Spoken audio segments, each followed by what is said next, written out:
Capital Santé, 2 minutes pour comprendre. Aujourd'hui, l'extinction de voix. Alors, je suis avec le docteur Philippe Lafosse, vous êtes ORL. L'extinction de voix, qu'est-ce que c'est? Qu'est-ce qui se passe? Ça dépend. Il peut y avoir plusieurs choses. Si une extinction de voix subite, c'est au niveau des cordes vocales. Ça peut être dû, par exemple, les gosses qui se mettent à crier dans la cour et tout ça, le matin, ils peuvent se réveiller sans voix. Ça peut être un professeur qui a une extinction de voix brutale parce qu'il a un polype sur les cordes vocales. Mais ça peut aussi être un cancer du larynx. D'accord. Mais c'est bon.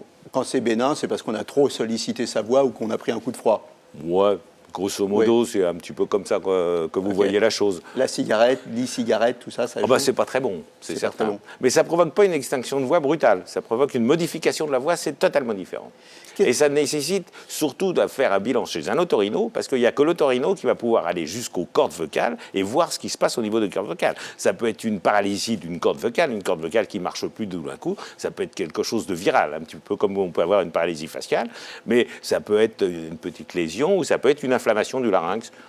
À partir de quand on s'inquiète? À partir si ça persiste pendant plus d'une semaine, quoi, une semaine, 10 jours. Ouais. Donc, il ne faut pas les consulter tout de suite dès qu'on a une petite extinction de voix. Et ne pas prendre d'antibiotiques, surtout. Qu'est-ce qu'on fait? Les remèdes de grand-mère, ça marche? Le miel, des trucs comme ça? Alors, moi, j'aime bien le miel avec du lait tiède, c'est ce que font les chanteurs. Ça marche très bien. C'est ce que font les ténors aussi. Ouais, c'est vrai. Il faut éviter les corticoïdes locaux, les pulvérisations avec des corticoïdes locaux, il ne faut pas les faire parce que c'est inflammatoire. Et puis, il faut toujours rechercher un reflux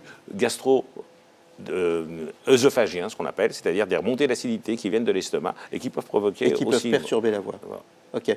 Un conseil pour préserver sa voix quand c'est un outil de travail? Il faut savoir bien utiliser sa voix et pour ça, c'est l'orthophoniste, même chez les adultes. Voilà, vous savez tout sur la voix et les extractions de voix. À bientôt et d'ici là, portez-vous bien.